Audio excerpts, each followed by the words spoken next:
Hola, buenas tardes. Nos encontramos ante la que consideramos la sesión estrella del Congreso de Calidad. En nuestros congresos presenciales, la sesión de las mejores comunicaciones es considerada como una de las sesiones más interesantes e importantes, porque es la que se han elegido de entre, en este caso, casi 1000, aquellas que el comité científico ha considerado que tienen más valor, con un sistema y una metodología ya ampliamente establecida en nuestro Congreso. Por lo tanto, lo primero, enhorabuena a las que vais a exponer. Es muy importante para la SECA y para nuestro Congreso de que hayáis sido seleccionados. Quiere decir que ya tienen un mérito que se os supone y entendemos que ahora con vuestra presentación se va a mejorar.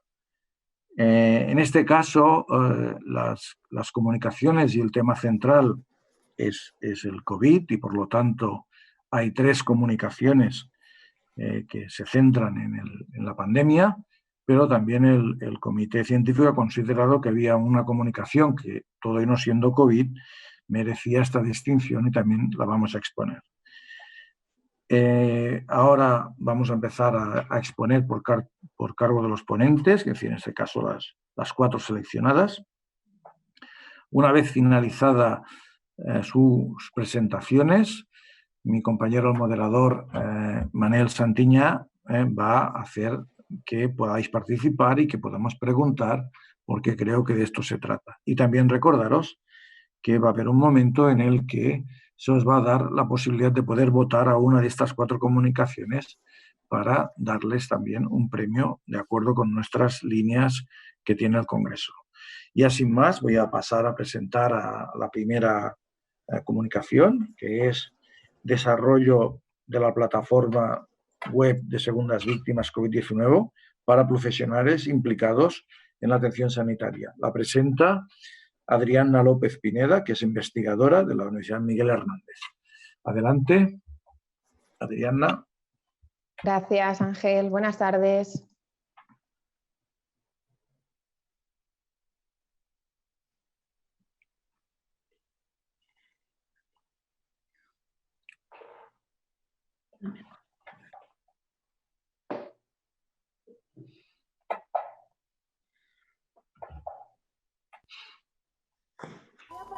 Se ha parado. Llama a los médicos. Voy. Madre mía, se ha parado un COVID. ¿Qué ha pasado? Están haciendo masaje. Yo voy a entrar ya. Falta ponerte todo. No, yo voy a entrar. Se ha parado. ¿Qué ha pasado? Estábamos justo de saturación, a ponerle supino y se ha parado. Déjame. Prepara un tubo y el laringo que tenemos que intubarlo. Pedro García hace 18 días que empezó a encontrarse mal. El miércoles tuvo una parada. Carlos, Úrsula y José estaban de guardia ese día. Carlos valoró la situación instintivamente y decidió entrar al box directamente sin bata, calzas ni gafas. Apenas tuvo unos segundos para ponerse unos guantes. Todo ha ido bien. Pedro sigue adelante y 10 días más tarde saldría de la UCI. El equipo se recupera de la tensión, pero cuando Carlos sale del box, toma conciencia de que ha entrado sin la protección adecuada y de que el riesgo de contagio es muy alto. Delante del espejo, piensa si ir a casa o qué hacer. No quiere contagiar a los suyos. Y mañana se pregunta, ¿vuelvo al trabajo o qué hago? Bueno, en este vídeo habéis visto una situación que ha provocado una reacción de estrés agudo severo en el personal sanitario durante la pandemia. Y es que a principios de marzo, justo antes del estado de alarma, varios responsables de hospitales de España se pusieron en contacto con el equipo nacional de segundas víctimas porque ya notaban que el personal sanitario se estaba sintiendo afectado de una forma diferente. Fue entonces cuando se puso en marcha el grupo de trabajo para el desarrollo de la plataforma web Segundas Víctimas COVID-19 para los profesionales sanitarios implicados en la atención sanitaria. Este grupo de trabajo está formado por por profesionales de varias áreas, como salud laboral, salud mental, salud pública, y proceden de diferentes regiones de España. Yo soy Adriana López Pineda, soy miembro de este grupo y les voy a presentar este trabajo. Bueno, en marzo, cuando la OMS declaró la pandemia por COVID, en el periodo de marzo a mayo, en España ha sufrido diferentes situaciones. La situación fue que hubo un aumento rápido de los casos,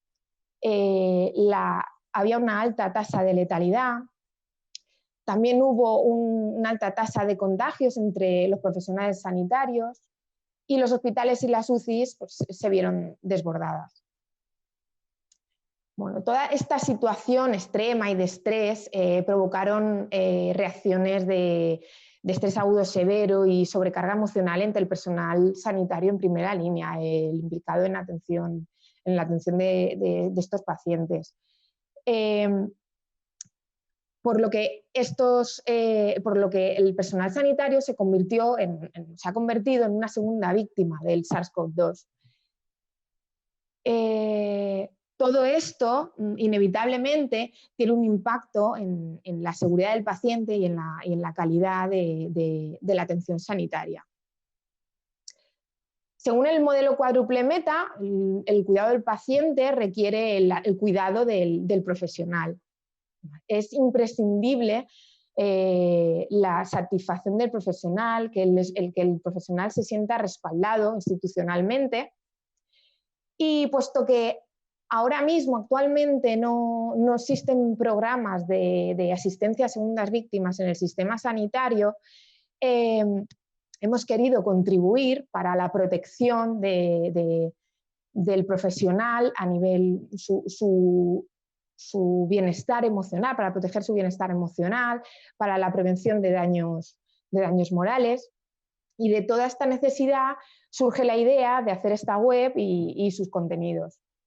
Por tanto, nuestro objetivo, ¿cuál fue? Pues desarrollar una plataforma digital que proporcionara recursos de apoyo para prevenir y afrontar las reacciones de estrés agudo que puede sufrir el personal sanitario durante la pandemia de la COVID-19. ¿Y cómo lo hicimos? Pues para el desarrollo de contenido y recursos, el primer paso fue identificar los grupos profesionales más vulnerables, las situaciones problema más comunes y también nuevas necesidades. Y en base a todo ello se hizo una propuesta de acciones para la prevención y abordaje de estos problemas y también una propuesta de recomendaciones para la recuperación tras la crisis. En primer lugar, se realizó una revisión de la literatura, se buscó información sobre otras pandemias previas, sobre el impacto psicológico en el personal sanitario de China, donde emergieron los primeros casos de COVID, también sobre acciones de apoyo y prevención. Tras esta revisión y mediante una conferencia de consenso online, el equipo de trabajo, que tenía experiencia en programas de apoyo a segundas víctimas, hizo un intercambio de experiencias previas y desarrolló recomendaciones y propuestas de intervención mediante el método de acción-reacción, es decir, actuamos y reflexionamos. Bueno, ¿y el resultado? Pues 19 recomendaciones, aquí en esta tabla, las podéis ver, esta tabla se encuentra dentro de la web, donde se recogen las recomendaciones clasificadas por necesidades y situaciones problema. Y al final de la tabla podéis ver que se detectó también la necesidad de gestionar la poscrisis. Porque después de un periodo prolongado en el que el personal sanitario se ve sometido a este estrés y a esta situación extrema, puede tener secuelas y pueden surgir varias respuestas como las que encontráis aquí. Según Everly, el diagrama de Everly, estas son las fases de respuesta psicológica al desastre, en la que podéis ver los distintos picos emocionales después del desastre. Y siguiendo este esquema, vimos necesario planificar y organizar la respuesta a esta situación para favorecer la entrada en la fase de restablecimiento lo antes posible y preparar el sistema y reforzar la gestión y, por tanto, así asegurar la calidad asistencial y la seguridad del paciente. De aquí surgieron ya en marzo 17 recomendaciones para la postcrisis que se han distribuido por varias sociedades, por la SECA, por foros de la OMS, de la ISCUA. Bueno, ¿y a qué llamamos recursos? Dentro de la web vais a ver los recursos. Los recursos son las recomendaciones y propuestas de intervención para cada una de las necesidades, tanto de la crisis como de la postcrisis. Y se acompañan de material que puede ser útil para seguir estas recomendaciones. Material como infografías de este tipo, por ejemplo, aquí tenemos una infografía en la que vemos recomendaciones para proteger a tu familia. Todo este material, estas recomendaciones están dirigidas tanto al personal sanitario implicado en el cuidado de pacientes COVID y el personal de apoyo, como a los responsables gestores de cada centro. También tenemos como material de apoyo vídeos, en este caso un vídeo demostrativo de protección, un cuestionario de autoevaluación del estrés, vídeos para reducir la sobrecarga emocional. De hecho, el vídeo inicial que he puesto en la presentación es un vídeo que sirve de material de apoyo de uno de los recursos, concretamente para las sesiones de diffusing, ¿vale? Es un vídeo que además es en formato 360, que moviendo la pantalla pues podéis ir viendo diferentes perspectivas, la visión, y puedes como introducirte en él. Bueno, y la app de la web. Bueno, y una vez ya teníamos el contenido, se desarrolló la web y la app. La web está disponible en 3 idiomas, en español, en inglés y en portugués brasileño. La versión española, la primera versión, se lanzó el 25 de marzo. La versión inglesa y portuguesa un poquito más tarde, en abril. Y la app Ser Positivo contra COVID se lanzó el 28 de marzo. El 21 de abril obtuvimos el distintivo de app saludable por la Agencia de Calidad Sanitaria de Andalucía, que reconoce la calidad de apps sanitarias. Y además también ha pasado por filtros tanto de Google como de Apple para que estuviera disponible para iOS y para Android. Bueno, y aquí os muestro la web. Esta es la página de inicio, aquí podéis seleccionar el idioma. Tenemos un banner principal donde se encuentra la información más relevante. Toda la información se mantiene actualizada continuamente. En esta barra inicial pues tenemos todo el contenido dividido en varias secciones. Aquí en la fase aguda veréis que tenemos las situaciones problema categorizadas y los recursos, podéis encontrar cada uno de los recursos o la lista completa. Si entramos vemos los recursos por necesidades. Por ejemplo, entramos aquí en la necesidad de alivio y apoyo emocional a personal desbordado. En el recurso 9 encontramos el cuestionario del que hemos hablado hace un momento, que es una escala de toma de conciencia sobre la capacidad de afrontamiento de la crisis de COVID. Esta escala ha sido desarrollada también por este grupo ante ver que el profesional sanitario no reconocía que podía tener esta situación de estrés, esta sobrecarga emocional y que no estaba siendo afectado. Este cuestionario les ayuda a ver si es así o no, y según la puntuación que otorga la escala, pues le puede recomendar alguno de los recursos, como puede ser, por ejemplo, la línea telefónica de apoyo que se ha estado dando a todos los profesionales sanitarios. Bueno, también tenemos en la fase de recuperación pues, las recomendaciones de la postcrisis. Aquí las encontramos. Podemos descargar todos los documentos y vídeos, noticias, toda la información relativa de la app, cómo descargarla y resultados, tanto publicaciones relativas a esta iniciativa como otras actividades.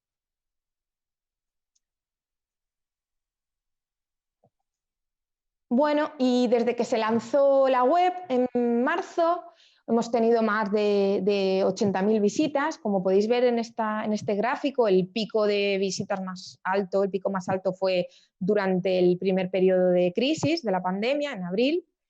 Y los usuarios que han accedido son mayoritariamente de España, pero como podéis ver aquí también han accedido de otros países.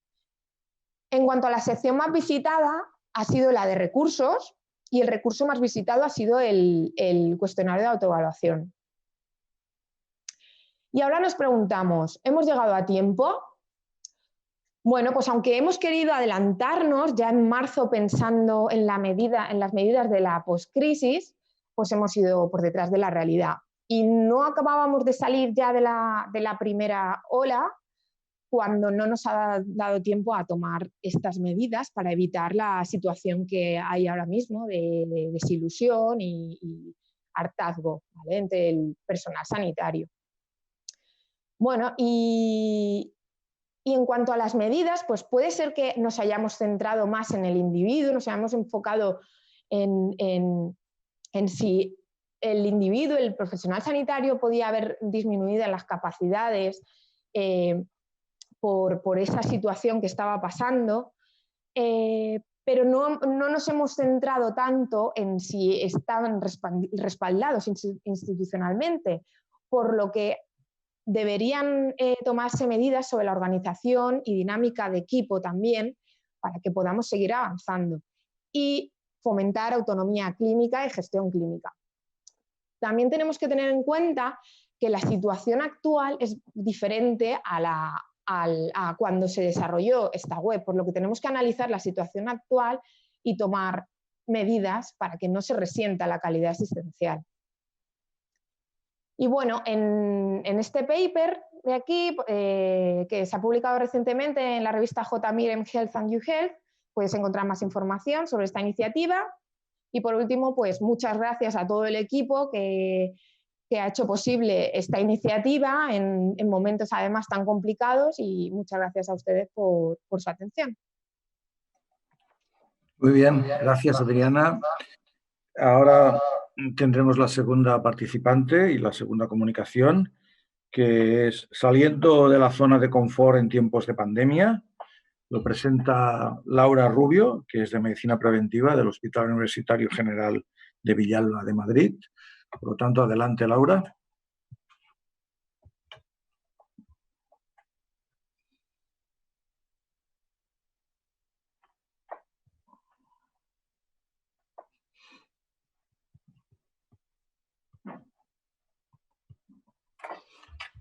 Laura.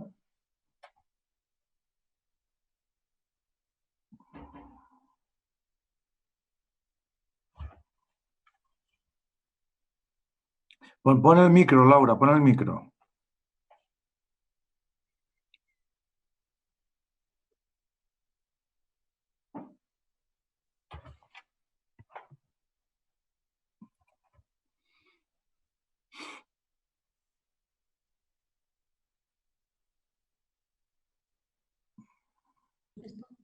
¿Ahora se me oye? Ahora te oímos, venga.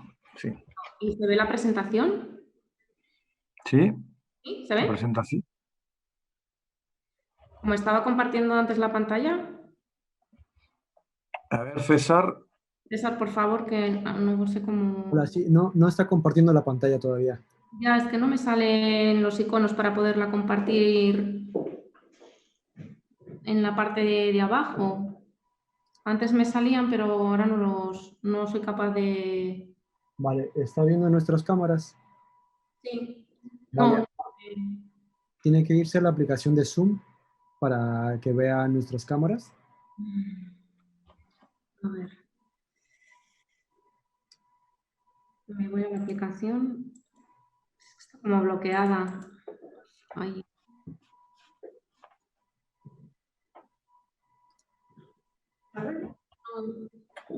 Está como bloqueada y no puedo... ¿Qué es Zoom? ¿Qué es? Sí, pero no es la aplicación, es el icono. Ay. En la aplicación de Zoom tiene que ver nuestras cámaras. No lo veo, César. Mira que me conecté antes muy pronto para que no hubiera problema, pero ahora mismo mi ordenador no responde bien. ¿No hay nadie de informática? Vale, porque si no podríamos pasar a la siguiente. Pasamos al siguiente, si te parece, César. Eso, y ahora regresamos con la doctora Laura. ¿Vale? Marc. Sí. Hasta que resolvamos el problema con Laura, pasaremos la siguiente comunicación, que es ¿cuál es el impacto económico de falta de adherencia a las guías clínicas para la EPOC en España? Que nos lo presenta Marc Miravillas, que es el coordinador de la guía española de la EPOC. Por lo tanto, gracias, Marc, por estar al tanto de esta situación. Por lo tanto, adelante. Bien, muchas gracias. Bueno, es un honor poder estar en esta sesión de las seleccionadas, de las presentaciones seleccionadas, y les voy a dar un respiro después de tanta COVID para hablar de alguna otra cosa que también existe, ¿no? Los pobres enfermos que ahora están un poco dejados de la mano de Dios con toda esta avalancha. Yo les voy a hablar de la enfermedad pulmonar obstructiva crónica, que es una enfermedad muy frecuente en la población adulta. Estos son mis conflictos de interés. Este es un trabajo patrocinado por Boehringer Ingelheim, en el que colaboro como experto independiente. Bueno, como les decía, la EPOC, la enfermedad pulmonar obstructiva crónica, es una enfermedad respiratoria del adulto, básicamente producida por el tabaco, que afecta más o menos a un 10% de la población española mayor de 40 años, con una gran tasa de infradiagnóstico, porque es de evolución lenta, los pacientes no perciben la gravedad, no se hacen las pruebas diagnósticas y muchos pacientes quedan no bien diagnosticados o se diagnostican tarde. La terapia broncodilatadora es la base del tratamiento. La mayoría de pacientes, afortunadamente, no son agudizadores, sino que tienen sobre todo disnea. Y en diferentes estudios se ha visto que hay probablemente un uso excesivo de algunos fármacos, sobre todo los corticoides inhalados, que son precisamente para exacerbadores, aunque la mayoría de pacientes no son exacerbadores. Entonces pensamos que adecuar el tratamiento a las guías puede suponer un ahorro económico y también un beneficio para los pacientes. Este estudio se diseñó con el objetivo de evaluar la falta de adhesión a las guías de tratamiento de la EPOC en España, y también para modelizar el impacto en el gasto que supondría adecuar este tratamiento. Por tanto, la diferencia entre los patrones de prescripción reales, actuales, y las recomendaciones de las guías. En cuanto al primer objetivo, hemos utilizado estudios de poblaciones muy amplias, observacionales en España, como el estudio de Izquierdo y colaboradores, y hemos utilizado una guía, nuestra guía de referencia, la guía española de la EPOC, la GESEPOC, y un documento internacional de consenso, que es el documento GOLD. Aquí ven, y no voy a entrar en detalles, no tengo tiempo y además sería muy largo explicar, pero aquí ven en la izquierda, a ver si ven el cursor, la distribución de pacientes españoles según los diferentes grupos de tratamiento de la GOLD, y a la derecha la distribución de los pacientes españoles con EPOC según los diferentes fenotipos de la guía española de la EPOC, la GESEPOC. Cada uno de estos grupos o fenotipos requieren un tratamiento particular, un tratamiento diferente. Y como análisis de sensibilidad utilizamos otro estudio, un estudio independiente, que recoge pacientes en atención primaria y neumología. En este teníamos solo datos para clasificarlos según GESEPOC, y aquí tienen la clasificación, que es muy parecida a la anterior, obtenida en este trabajo, lo cual nos indica que los datos utilizados en los casos base son muy ajustados a la realidad.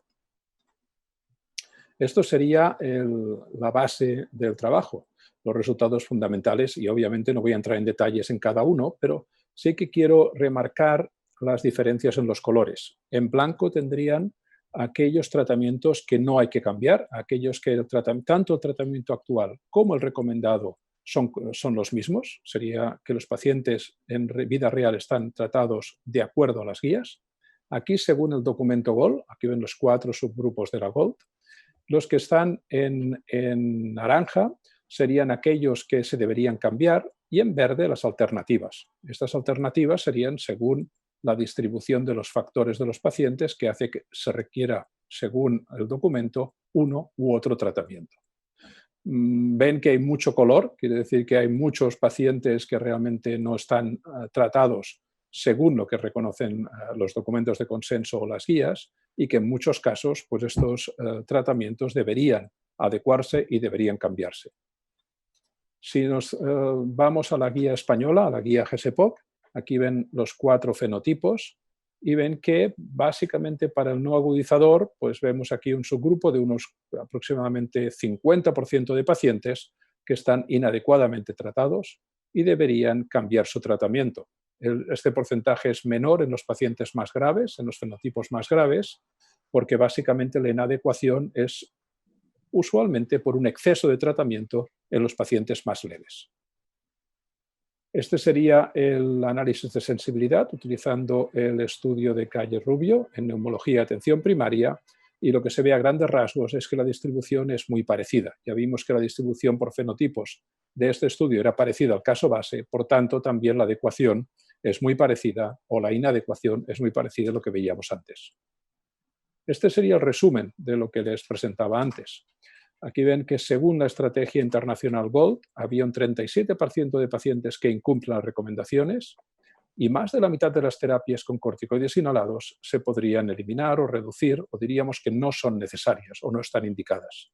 Según la guía española, curiosamente, aunque utiliza una manera de clasificar a los pacientes distinta, los datos son prácticamente idénticos, lo cual indica que a pesar de ser 2 documentos diferentes, prácticamente están recomendando lo mismo.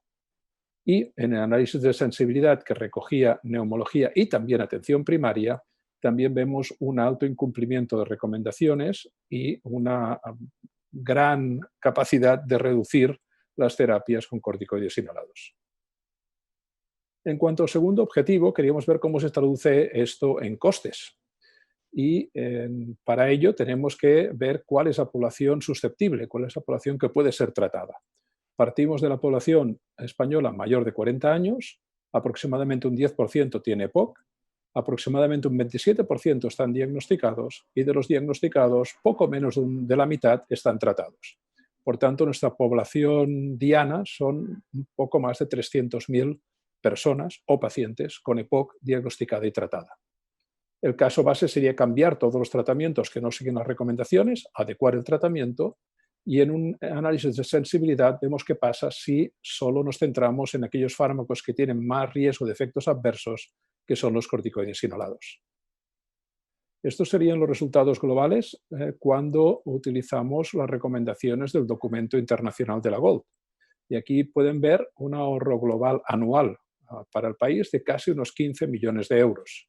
Básicamente reduciendo esa franja de tratamientos, diríamos, máximos de la triple terapia. Hay un exceso de pacientes con la terapia máxima, con triple terapia. Y aquí por comunidades. Estos cambios que ven obviamente no son a que la inadecuación sea distinta, no hemos podido estudiar inadecuación en cada comunidad, asumimos que los datos serían homogéneos, sino que los cambios vienen dados por la población. Obviamente las comunidades con mayor población, como Andalucía, Cataluña y Madrid, son las que supondrían un mayor ahorro porque son las que tienen más pacientes. Si hacemos lo mismo con la guía española, con GESEPOC, vemos que también habría un ahorro algo inferior, de algo más de 5 millones de euros, y también básicamente a expensas del sobrecoste asociado a la triple terapia que incluye corticoides inhalados. La misma análisis por comunidades, pues obviamente nos da resultados similares. Las comunidades con mayor población serían las que obtendrían una mayor reducción del coste debido a que hay más pacientes susceptibles de adecuar ese tratamiento. Y en el análisis de sensibilidad, por último, también con pacientes de atención primaria, el ahorro sería algo inferior, porque en atención primaria probablemente muchos más pacientes leves, pero estaría también de más de casi 2,5 millones de euros anuales, también por la reducción de la triple terapia. Por último, el segundo análisis de sensibilidad sería adecuar el tratamiento con corticoides inhalados. O, dicho de otra manera, reducir el uso excesivo de corticoides inhalados. Basados en las recomendaciones GOLD, habría un ahorro de más de 18 millones de euros si diéramos corticoides inhalados solo a aquellos pacientes que lo requieren según las normativas, y según la guía GESEPOC, el ahorro sería de más de 9 millones de euros debido a las pequeñas diferencias que hay en las recomendaciones del tratamiento con corticoides y la manera de clasificar a los pacientes. Por tanto, en conclusión, en España hemos visto que el tratamiento de más de un tercio de los pacientes con EPOC no sigue las recomendaciones de las guías nacionales o los documentos de consenso internacionales, que la adhesión de la práctica clínica a las recomendaciones de las guías supondría una mayor utilización de la broncodilatación y que además esto llevaría un ahorro económico importante para el Sistema Nacional de Salud, y que es importante establecer estrategias para que en la práctica clínica real en la EPOC se adecúe a las recomendaciones de las guías y optimizar los resultados. Aquí hemos evaluado solo los resultados en cuanto a términos económicos, pero no hemos dicho nada de la posible reducción en efectos adversos que se derivarían de un uso excesivo, por ejemplo, de los corticoides inhalados. Y nada más, muchas gracias por su atención. Gracias, Marc, por tu presentación y por ceñirte al tiempo. Estupendo. Laura, ¿tienes el tema? Pues venga, adelante, Laura. Acordaros de que es saliendo de la zona de confort.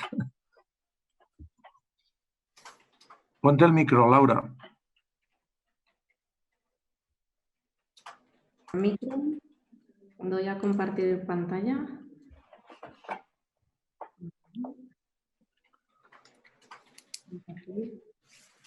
¿Bien ahora? Sí, estamos. Adelante, Laura. Bueno, pues yo soy la doctora Laura Rubio, soy la jefe del Servicio de Medicina Preventiva del Hospital Universitario General de Villalba. Lo primero, quería dar las gracias al comité científico y al comité organizador de este congreso por considerar nuestra comunicación saliendo de la zona de confort en tiempos de pandemia como merecedora de esta mesa. Este es nuestro hospital, está situado en el término municipal de Collado Villalba, en la zona norte de la Comunidad de Madrid. Es un hospital de complejidad media, nivel 2. Tiene aproximadamente, contamos con 180 camas, tenemos 12 puestos de UCI y tenemos una población asignada por tarjeta sanitaria en torno a las 120.000 personas. Somos un hospital relativamente joven. Empezamos nuestra actividad en el 2014, en octubre, y por lo tanto, bueno, pues acabamos de cumplir nuestro 6º año de vida.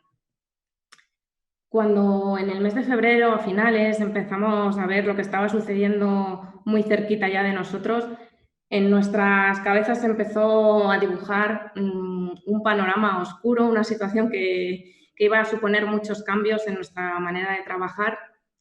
Como en muchos otros hospitales, pues se creó un comité de crisis para gestión de lo que íbamos a tener delante. Y bueno, desde ese comité se establecieron 2 principios que pensamos que serían los que tenían que guiar nuestros pasos y nuestras decisiones en las semanas venideras. Ningún paciente sin la atención adecuada y ningún profesional sin la protección adecuada. Centrándonos en poder ofrecer la atención adecuada, el hospital creció y creció mucho en ese tiempo. Tuvimos un incremento de 178 camas que teníamos instaladas en ese momento, hasta 300 camas, con una utilización máxima de 255, de manera que nuestra capacidad instalada siempre superara a la capacidad requerida. Se produjo también, pues vimos como un incremento escalonado en la ocupación de las unidades de hospitalización, de manera que en el momento de máxima ocupación, pues 5 de nuestras 6 plantas estaban ocupadas por pacientes COVID. Y mientras todo esto pasaba a una velocidad de vértigo, pues un día nos dimos cuenta que había muchos facultativos en nuestro hospital que habían dejado de poder ejercer su actividad diaria. Y además no íbamos a poder decirles ni podíamos saber cuándo volverían a recuperarla. Las consultas externas se habían cerrado, no había consultas externas. La actividad quirúrgica se había reducido al mínimo prescindible, cirugías urgentes, algún paciente oncológico. Lo que sí que no había desaparecido eran las ganas de trabajar y la ilusión por prestar ayuda en el sitio donde fuera necesario. Así que a la luz de un poco lo que os he contado, nacieron estos 2 proyectos que son los que quería compartir con vosotros. El primero de ellos es el seguimiento telefónico a los pacientes COVID tras el alta. Este es un proyecto que empezó su andadura más o menos en la segunda mitad del mes de marzo y se extendió hasta finales del mes de abril. Y fue liderado por el equipo de oftalmología, que, bueno, aquí tenéis una foto del equipo que ellas se autodenominaron las chicas del cable y ahora entenderéis un poquito por qué. Fue liderado por el equipo de oftalmología en colaboración también con neumología. Los objetivos de este proyecto era, por un lado, asegurar las recomendaciones del aislamiento de los pacientes en el domicilio, poder detectar datos precoces de empeoramiento clínico, evitar desplazamientos innecesarios al hospital y tenía también un objetivo de facilitar la toma de decisión del alta a los facultativos. Hay altas que son fáciles de dar porque uno ya está plenamente convencido de que el paciente está bien y que se va a poder ir a casa, pero hay otras veces que tenemos la sensación de que falta un poquito, pero me voy a quedar más tranquilo si sé que hay alguien detrás que sigue a ese paciente y si detecta alguna cosa le va a poder decir con seguridad acérquese al hospital que necesita ser valorado. Cuando empezamos a elaborar el proyecto, pues nos planteamos un poco, bueno, pues a quién vamos a seguir, durante cuánto tiempo y cómo lo vamos a hacer. Decidimos que se seguiría a los pacientes COVID positivos confirmados o también casos probables que hubieran sido atendidos en nuestro hospital y que hubieran sido dados de alta tras su paso por urgencias o por hospitalización. La primera llamada se haría al alta y las siguientes llamadas se harían cada 48 horas hasta un máximo de unos 11, 12 días, porque así nos asegurábamos coger este periodo que empezábamos ya a saber que los pacientes se ponían malitos entre el 7º, el 12º día del inicio de los síntomas y, bueno, más o menos pensamos que con 11 días podíamos abarcar también ese periodo para detectar si se ponían malos. ¿Y cómo los íbamos a seguir? Bueno, pues como os comentaba, aunque la disposición de oftalmología fue a tope desde el principio, sí que nos expresaron un poco su miedo de que nosotros de patología respiratoria poco. Así que hicimos un pequeño cuestionario que recogiera los datos más importantes para valorar este empeoramiento de los pacientes y era el check que ellas utilizaban. Se les preguntaba a los pacientes por su estado general, sobre todo si habían empeorado en alguno de estos ítems. En su estado general, si tenían más fatiga, si tenían más tos, si habían empezado con fiebre o tenían más que en los días previos. Y como algunos pacientes nos empezaban a comentar que habían comprado pulsis portátiles para tener en el domicilio, bueno, pues si lo tenían les preguntábamos por la saturación. Si el paciente nos contestaba que había empeorado en alguno de estos ítems, se contactaba con neumología. Y la neumóloga hacía una entrevista telefónica un poquito más detallada y ya más dirigida para decidir la siguiente actitud. Durante el tiempo que estuvimos con el proyecto en marcha, se valoraron 952 pacientes. Necesitaron valoración no presencial, esta segunda llamada que hacía neumología, 209 pacientes y consideramos que 76 pacientes era necesario que volvieran al hospital para ingresar. En total se realizaron unas 4.769 llamadas para rescatar a 76 pacientes que habían empeorado a pesar del alta y ofrecerles la oportunidad de atención en el hospital sin dejar que empeoraran.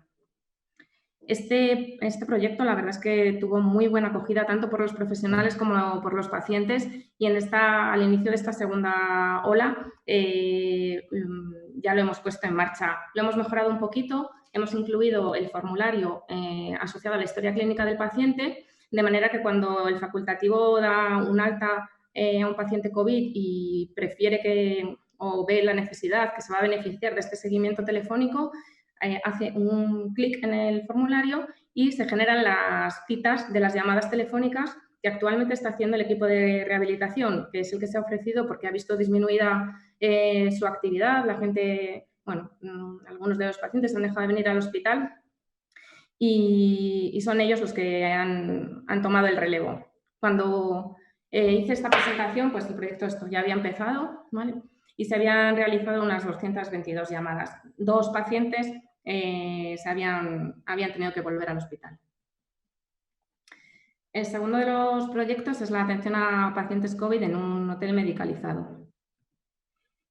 Durante la primera ola epidémica, pues la Consejería ofreció a los hospitales de la Comunidad de Madrid hoteles medicalizados donde pudieran derivar pacientes para finalizar tratamiento o para finalizar su aislamiento, si no lo podían hacer en el domicilio. Y nuestro hospital, la verdad es que acogió la noticia con entusiasmo y puso personal, mucho personal, al servicio de este proyecto. El proyecto arrancó más o menos en las mismas fechas, a finales de marzo, y se mantuvo hasta finales del mes de abril. Y como os comento, los objetivos eran facilitar las precauciones de aislamiento a los pacientes que no podían realizar en su domicilio, evitar ingresos y desplazamientos innecesarios al hospital, detectar igual datos precoces de empeoramiento y también facilitar esta toma de decisiones un poquito apuradas para dar el alta a los pacientes. El 50% de la plantilla médica de este hotel y el liderazgo clínico estuvo formada por personal de nuestro hospital. Concretamente, los líderes clínicos eran médicos de nuestra urgencia y la asistencia médica se llevó a cabo por el 50% de la plantilla del servicio de urología y por el 35% de la plantilla del servicio de cirugía general, incluidos sus jefes de servicio que en ningún momento se apartaron de colaborar en esta tarea. ¿A quién seguíamos en este caso? Pues el seguimiento era pacientes COVID, también positivos o casos probables, tras el alta de hospitalización, esta vez sí en situación de alta clínica y que necesitaban o bien finalizar el tratamiento, como comentaba, o bien finalizar los días de aislamiento y no podían hacerlo en el domicilio. ¿Había algún requisito para poder ser trasladado al hotel, no necesitaran oxígeno y que fueran independientes para las actividades básicas de la vida diaria? Se les seguía hasta que bien finalizaran el tratamiento o bien finalizaran el periodo de aislamiento. Y el seguimiento atendía a los mismos ítems, era prácticamente igual que el de la llamada telefónica. Todos los días se hacía una entrevista telefónica detallada a los pacientes que estaban en las habitaciones y se les preguntaba básicamente lo mismo, el estado general, la disnea, con esta idea de detectar datos precoces de empeoramiento. Y si contestaban de manera positiva que estaban peor en alguno de estos aspectos, se hacía una visita a la habitación y una exploración física más detallada. Como os comentaba, pues médicos del servicio de urología, médicos del servicio de cirugía general y tenían el apoyo de estos líderes clínicos que llamaban, que eran los médicos de urgencias, por si necesitaban consultar alguna cosa de la exploración que no les quedara clara. Se atendieron a 342 pacientes cuyo origen en este caso fue de 8 hospitales diferentes de la Comunidad de Madrid y algún traslado que se hizo también desde el hospital de IFEMA. 26 pacientes fueron trasladados de nuevo a un hospital de agudos para atención por empeoramiento.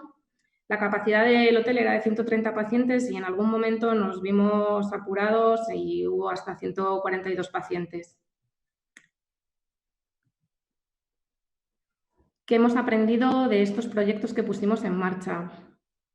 Pues la verdad que muchas cosas y además nos ha servido para gestionar la situación en nuestro hospital. Qué bueno ha sido la inclusión de especialistas en áreas quirúrgicas, saliendo de su zona de confort como apoyo a la actividad clínica. Qué bueno ha sido la facilidad con la que una especialidad médico-quirúrgica se adaptó a hacer entrevistas telefónicas y a preguntar sobre sintomatología puramente respiratoria a pacientes COVID. Durante la primera ola, en nuestro hospital se atendieron más de 930 pacientes en hospitalización. El 100% de nuestros pacientes atendidos lo hizo en la ubicación adecuada. Siempre tuvimos una cama para cada uno de ellos en la ubicación que necesitaba. Pudimos así recibir además más de 70 traslados desde otros hospitales de la comunidad que nos necesitaron y no tuvimos que realizar ningún traslado a otro hospital ni contar con el apoyo de IFEMA. Creemos que estos proyectos, aparte de otras muchas cosas que se hicieron, pues ayudaron a conseguir y a mantener esta situación. Muchas gracias. Muy bien, gracias Laura. Nos falta el cuarto comunicante, Teodoro, ¿está por aquí? César. Sí, justo está aquí. Hola, ¿me escuchan? Sí. Hola, buenas tardes. Perdón por la tardanza, vengo de trabajar. Teodoro, te presento en un momento, soy el moderador. Muchísimas gracias. Es la cuarta comunicación que ha resultado seleccionada, es plan de intervención de un centro sociosanitario de un área de salud para reducir el riesgo de brote COVID intercentros. Lo presenta Teodoro José Martínez. Pues oye, encantados de que puedas haber llegado a tiempo. Todo tuyo. Bueno, pues muchísimas gracias.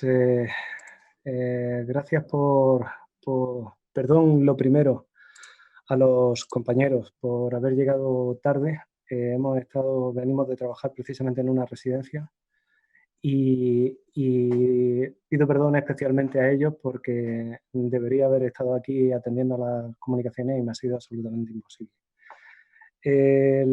La presentación que nosotros estamos haciendo la planteamos a través de una experiencia que hemos estado haciendo en relación precisamente al título de la ponencia, intentar reducir el riesgo de brote intracentro de COVID en uno de los pilares que nosotros vimos más débiles. Sabemos que la pandemia nos ha golpeado a uno de los sistemas sanitarios más fuertes o que creíamos más fuertes y hemos descubierto la gran debilidad que teníamos en salud pública.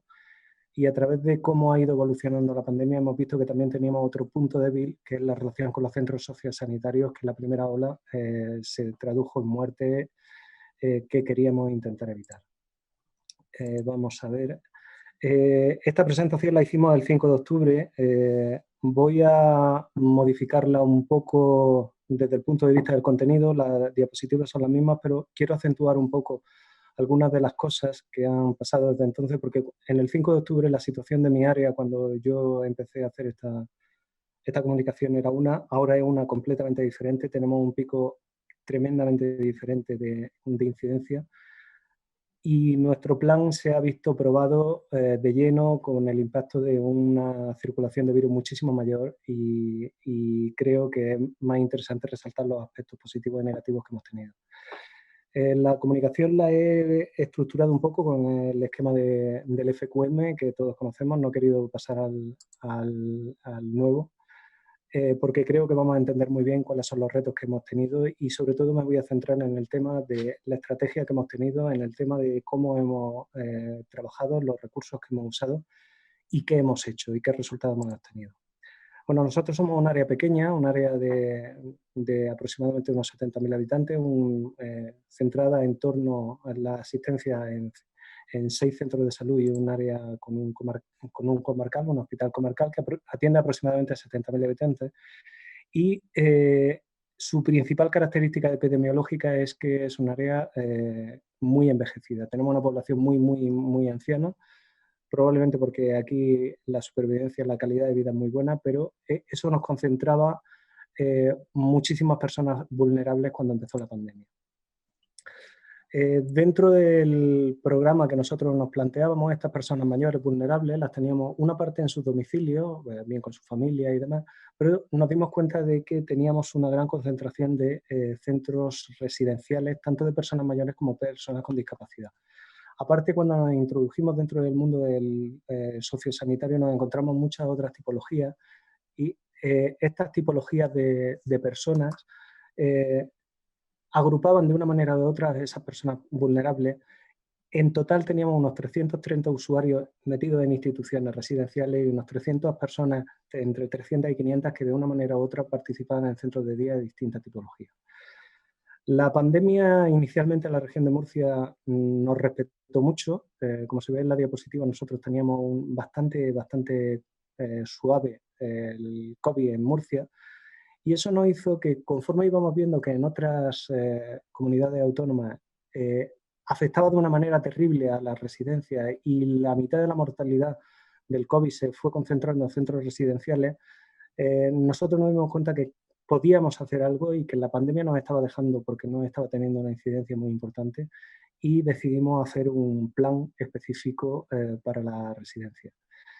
Diseñamos un plan que la idea básica era, entre otras cosas, intentar diseñar un modelo de coordinación permanente, no solamente para la pandemia, sino en general, pero de manera específica para el COVID intentamos crear una estructura que tuviera la prevención, la vigilancia y el control, poder reducir el riesgo de COVID de nuestras residencias y saber hasta qué punto nuestros centros sociosanitarios podían aguantar casos de COVID o cuarentenas de COVID o incluso un brote de COVID.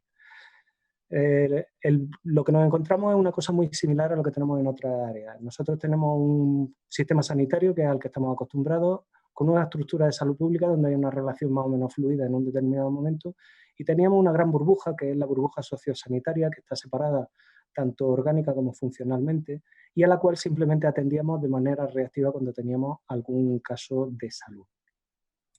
Lo que planteamos es que a través de la unidad de calidad crear una especie de puente que facilitara la comunicación entre los tres ámbitos y que pudiéramos coordinar un conjunto de acciones que estuvieran relacionadas con el COVID. Como estrategia no quisimos inventarnos nada, cogimos el plan de preparación y respuesta propuesto por la OMS y básicamente lo que hicimos fue adaptarlo a los centros sanitarios. Con los 8 pilares que tiene, cubre el espectro completo de todas las actuaciones que nosotros teníamos que hacer y fuimos adaptando y descubriendo qué teníamos que ir haciendo en cada una de las cosas. Lo que sí estuvimos viendo era hasta qué punto nosotros podíamos adaptarnos, y uno de los grandes retos que ha tenido el COVID era cómo las planificaciones clásicas se iban viendo completamente mermadas por las urgencias del momento. Y lo que hicimos, que es una de las cosas que queremos resaltar, es cómo hemos ido trabajando en función de cómo ha ido avanzando la ola epidémica. Hemos planificado cuando el bicho nos ha dejado, en la época en la que estábamos bien, hemos ido aplicando los procesos que se han ido desarrollando y lo hemos afinado conforme iba ascendiendo la curva. Cuando estamos en una fase mucho más importante, directamente vamos a la gestión de tareas, y cuando estamos en la fase apaga-fuegos, pues como todo el mundo apagamos los fuegos y punto. Esta forma nos permite no perder el norte con el plan que sigue estando vigente y que podemos retomar en cuanto bajan las olas, y podemos reaccionar de una manera correcta con los planes que vamos preparando. El equipo está constituido inicialmente por la unidad de calidad. Teníamos el coordinador de calidad, la supervisora de calidad, el coordinador, el supervisor de calidad, la supervisora de seguridad y el administrativo de calidad. E incorporamos una enfermera de enlace para los centros sociosanitarios. Quiero decir que este es uno de los elementos fundamentales de nuestro plan. Tengo el privilegio de trabajar con uno de probablemente el mejor equipo con el que se puede trabajar en todo momento. Responden en todo momento, se adaptan de una manera bárbara, dan el 200%, y es para mí uno de los elementos clave de nuestra estrategia y del éxito de las cosas que estamos consiguiendo. Desde el punto de vista de las alianzas, nosotros escogimos la estructura del IMAS. Nosotros teníamos los recursos propios del servicio de salud. Aprovechamos aquello que nos ofrecían el resto de las estrategias, especialmente el sistema de información, y uno de los elementos claves que nos ha servido mucho ha sido un equipo de intervención que se creó por parte de nuestro equipo de centro de servicio murciano, que permitía, en el caso de que una residencia estuviera afectada, intervenir y medicalizarla de una manera ordenada, y coordinándonos con el equipo de salud pública y con los cuerpos de prestadores de sanidad, se hace un tándem muy bueno que, coordinado desde la área, permite gestionar muy bien el tema de los brotes. Repasando un poco y viendo exactamente qué elementos del plan de preparación y respuesta de la Organización Mundial de la Salud adaptamos a nuestro plan, una de las cosas que estuvimos viendo es que adaptar el plan a centros sociosanitarios planteaba una serie de retos. Los retos principales, entre otras cosas, era desde el punto de vista del liderazgo, cómo coordinar distintas consejerías con distintos jefes, con distintos directores generales, que todos intentábamos mandar en lo mismo, con una cosa que necesitaba una unidad de acción. Desde el punto de vista de la comunicación, teníamos que identificar en esos centros con quién hablar, quién era el jefe, quién era el responsable, los responsables sanitarios, y quién era la persona con la que podíamos intervenir desde el punto de vista de la planificación y la coordinación de los planes. Nosotros quisimos, en el caso de vigilancia, crear un circuito redundante con salud pública para que no se nos escapara ningún brote y que pudiera siempre responder o bien uno o bien otro, el que estuviera más preparado. Y desde el tema de gestión de puntos de entrada nos centramos en la mejora de los planes de contingencia de los distintos centros sociosanitarios. Trabajamos en agilizar las pruebas para los COVID-19 en usuarios y profesionales, ahora con los test rápidos, y creamos una serie de procesos, checklist, procedimientos y demás para los procesos de prevención y control de infecciones implantados dentro de los propios centros sociosanitarios. Creímos que teníamos que crear una imagen interna de qué centros podían aguantar o no aguantar casos, contactos, brotes, hasta qué punto podían llegar a mantener casos dentro de la residencia, si podían, no podían, etcétera, etcétera, para adaptar el plan de contingencia a cada una de esas necesidades. Y por último, revisamos todos sus planes de contingencia en relación a recursos humanos para ponerlos delante de la situación de que se les cayera parte de la plantilla, cómo iban a reaccionar, modificamos los grupos para que fueran burbujas y creamos una habilitación, un plan de habilitación de espacios asistenciales para que supiéramos dónde teníamos que poner un caso en el caso de que lo necesitáramos. Lo que hemos hecho en los centros, hemos hecho 4 tipos de intervenciones. La primera de ellas han sido las rondas de seguridad en los centros. Hemos hecho 3 tipos de rondas de seguridad con unas metodologías muy parecidas a las que se hacen en UCI. Una clínica para saber qué tipo de pacientes estábamos tratando, no conocíamos a los pacientes. Una de salud pública para ver de qué manera gestionaban lencería, cómo usaban la cocina, cómo usaban los distintos aspectos propios de la salubridad de los centros, y otra de coordinación asistencial en la que intentamos que nuestros centros de salud se enganchen con ellos. En segundo lugar, revisamos y actualizamos sus planes de contingencia, cogimos esos planes de contingencia que eran un poco teóricos y los llevamos a la realidad, poniéndoles con distintos escenarios, creando brotes, simulando brotes, si se cae un trabajador, si se cae un profesional, si te trasladan uno, para que supieran cómo hacer. En tercer lugar, rediseñamos la asistencia, en esto estamos, fomentamos la telemedicina, los mínimos desplazamientos, se tratan a los pacientes allí siempre que se pueden, y por último creamos un equipo de vigilancia específico. Con el tema de resultados, quiero decir que uno de nuestros principales problemas ha estado en la coordinación con entre consejerías. Esto debo decir que cuando lo escribimos en el 5 de octubre estaba peor que ahora. Hemos mejorado sensiblemente en la coordinación con las otras consejerías y sobre todo con los centros. No me voy a parar mucho en nuestro éxito, me voy a decir básicamente nuestros problemas. Hemos tenido mucho el tema del aprovisionamiento de material, hemos tenido problemas. El mapa de resiliencia no lo hemos terminado de afinar, aunque sabemos perfectamente qué centros pueden aguantar o qué no pueden aguantar. Pero antes de seguir con esto, yo quería dar la experiencia exacta de qué es lo que nos está pasando.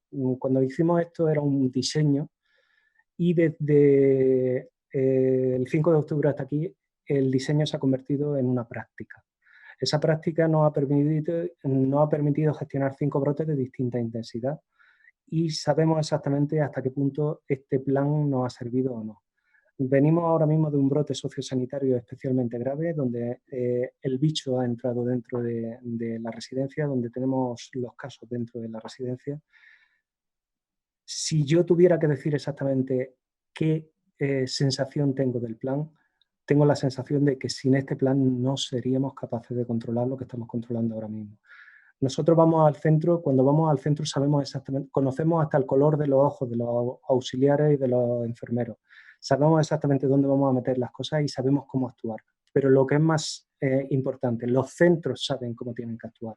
Nos llaman en primeros casos e incluso en centros donde por la transmisión comunitaria que hemos tenido hemos pasado en una incidencia acumulada en el área, que estábamos en torno a 100, 110 casos por 100.000 habitantes, hasta el momento en el que estamos actualmente en torno a 500, 600 casos por 100.000 habitantes, son capaces de detectar los brotes con una cierta fluidez. Incluso cuando tenemos un brote importante como el que estamos teniendo, saben qué hacer, saben gestionar, y eso para nosotros nos está dando muchísima tranquilidad.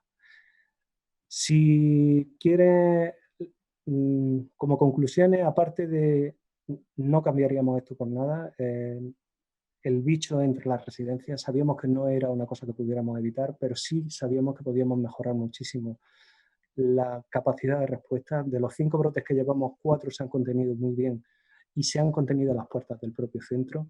El brote que ha entrado ha sido rápidamente perimetrado. No podría decir que acotado porque nos quedan todavía unos días muy duros por delante antes de poder identificarlo, pero creo que podemos seguir afirmando que esta intervención sin duda ha mejorado muchísimo el riesgo de nuestros centros sociosanitarios y que creo que ahora mismo es una estrategia que sin ella no sé lo que podría haber pasado con nosotros. ruego que me perdonen de nuevo, pido perdón de nuevo a todos los ponentes, me parece una falta de respeto terrible y agradezco muchísimo la posibilidad que nos han dado. Muchas gracias. Muy bien. Pues bueno, pues ya estamos al final. Agradeceros sinceramente vuestras exposiciones, el mérito que habéis tenido de ser las mejores comunicaciones. Y si queréis decir alguna cosa, tenéis una última oportunidad, muy breve, y si no ya nos despediríamos. Yo quería felicitar a los ponentes que me han acompañado. Me ha gustado mucho todo lo que he estado escuchando esta tarde. Y nada, pues seguiremos trabajando cada uno en su campo, que tarea nos queda. Muy bien, gracias Laura. A mí también me gustaría agradecer a todos la labor que estáis haciendo tan importante y también a la SECA por este congreso virtual que me parece que está saliendo genial y es una oportunidad también para dar a conocer todas estas iniciativas que pueden ser útiles.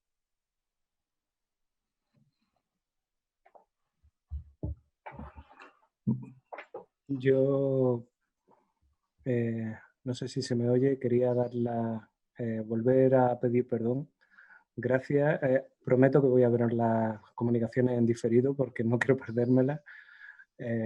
Gracias por habernos dado la oportunidad de esto y si alguien está interesado en colaborar con nosotros, por favor que se ponga en contacto porque necesitamos contraste y colaboración para mejorar las herramientas que estamos teniendo. Muchas gracias.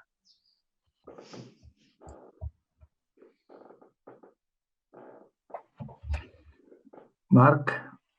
No sé si me esperáis a mí. Yo no tengo mucho más que decir, a felicitar a todos los compañeros. Yo he aprendido mucho de un tema que no toco tan directamente y realmente ha sido unas iniciativas brillantes. Y enhorabuena a todos y gracias por darme la oportunidad de presentar nuestro trabajo.